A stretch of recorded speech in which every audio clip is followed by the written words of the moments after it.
आणि गरमागरम तेलात हळूच सोडले की झाले मग आपले गरमागरम कांदा भजी तयार. मला तर सांगण्यात आले होते की इथं एक टॉपचं सोय, पण इथं तर आपले मान्यवर पल्लू पाडतात. अहो नाही नाही, मी इथे विषयाचा पैलू पाडतो, मी कोणाचा पल्लू पाडत नाही. अहो पण तुम्ही पल्लू पाडाल, पण बघायला आम्हीही पाहिजे. आमचीही काही चॉईस आहे का नाही?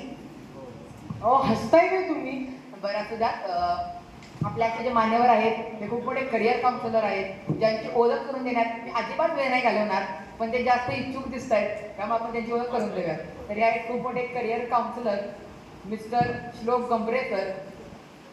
व आपल्या आजच्या चर्चेचा विषय आहे परदेशातल्या संधी, व या विषयी आपल्याला हे शहाणपणा शिकवणार आहे. अहो शहाणपणा शिकवणार आहे म्हणजे? काय झालं सर, काही चुकलं का? आता इथे येणार, आम्हाला याच्याबद्दल काही माहित नाही, तुम्ही इथे येणार, आम्हाला माहिती देणार आणि आम्हाला शहाणं करणार ना. हां, मग तसं बरोबर आहे. कसं आहे, तुमची भावना बरोबर आहे, खरं तुमचा जरा शब्द चुकला. बरं असू दे, आपण मुलाखतीकडे जरा वळूया. हो हो लगेचच. तत्पूर्वी तुम्हाला सांगतो, या कार्यक्रमाची सुरुवात माझ्या कवितेशिवाय होत नाही. तर मी माझी कविता सादर करतो. हे चिन्मय चिन्मय काय आहे? अहो आज घ्यायला उजव्या भाषेमध्ये इर्षाद म्हणतात.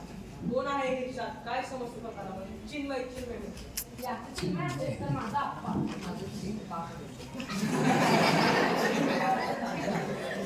आपण तिकडे होऊयास का? हो लगेच. तर ऐका, आकाशात भर घ्यायला पोटात बल पाहिजे आणि शिळ्या भाकरीची चव करायला पोटात कल पाहिजे. परदेशात जायला टॅक्सीचा खर्च खूप होतो, परदेशात जायला टॅक्सीचा खर्च खूप होतो, पण आपल्या कराडला एक विमानतळ पाहिजे. कशी वाटली? जबरदस्त. अंगावरती काटा निघा. ही काही कविता आहे? काय झालं तर काही आवडली नाही का? अजिबात नाही. अहो रात्रभर जागून केली तर मी कविता. मग एक काम कर, तू पहिलं रातचं जागणं बंद कर. होतंय काय, रातचं जागतेस तू आणि डोळे सुटतंय त्या कवितेचे. पहिल्या 2 ओळी एवढे सुटले, वड्यात काही कालच नाही. छी, माफ करा मला. पुढं काय जाताय? प्रेक्षक कान पडतील तुम्हाला.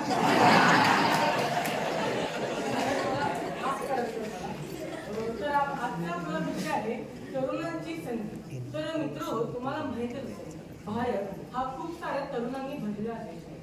इथे तरुणांना मिळेल ती नोकरी करतात, काही तरुणांना ती नोकरी मिळत नाही. मग अशा वेळी त्यांना परदेशात पाहायला पाहिजे.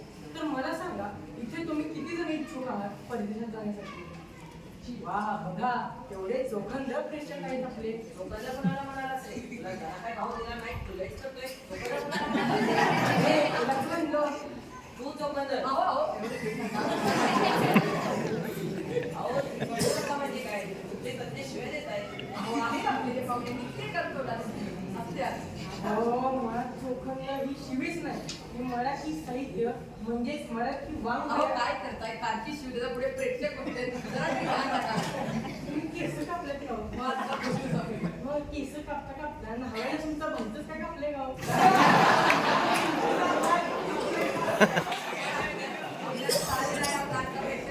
आपण आपला टॉपिकच बघूया. आपला आता जो मेन टॉपिक आहे परदेशातल्या संधी, याविषयी काही प्रश्न असतील विचारा. जायचंय, पण माझा बॉस मला सुट्टीच देत नाही. चिपळूणला जायचं असेल तर ट्रेनचं तिकीट काढ आणि निघ इथनं. कोणी चांगला प्रश्न विचारा मला. ठीक आहे बोला. माझ्या आजोबा जर्मनीचे होते. माझ्याकडे जर्मनीची 2 भांडी सुद्धा आहेत. नाव दिलेलं आहे. अरे बेड्या, जरा जर्मनचं भांडण असलं म्हणून परत जर्मन देशात त्या देशात जर्मनच्या भांड्याचा शोध लागला होता, म्हणून त्याला जर्मनचं भांडण म्हणतात.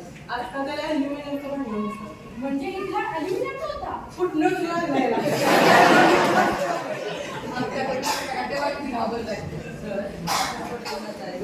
पण माझ्याकडे पासपोर्ट नाही, पण माझ्याकडे पॅन कार्डही नाही. ते काढा.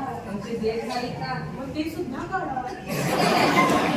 माझ्याकडे आधार कार्डही नाही. मग ते मी काढून माझ्याकडे शांत बस. कोणी चांगला प्रश्न विचारा मला. सर, मला सुद्धा परदेशात जायचं.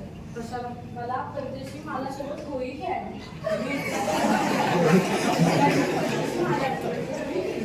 अरे ठीक ज्यांनी परदेशी मालाची होळी केली म्हणजे परदेशी व्यक्तीसोबत होळी खेळले नाही, त्यांनी परदेशी वस्तूंवर बहिष्कार टाकला. शांत बसा, चांगला प्रश्न विचारा कोणी तर. सर मला अरब देशात जायचंय. काय सांगता, तुम्हाला अरब देशात जायचंय? का बरं? मला अरब देशात बिझनेस करायचा.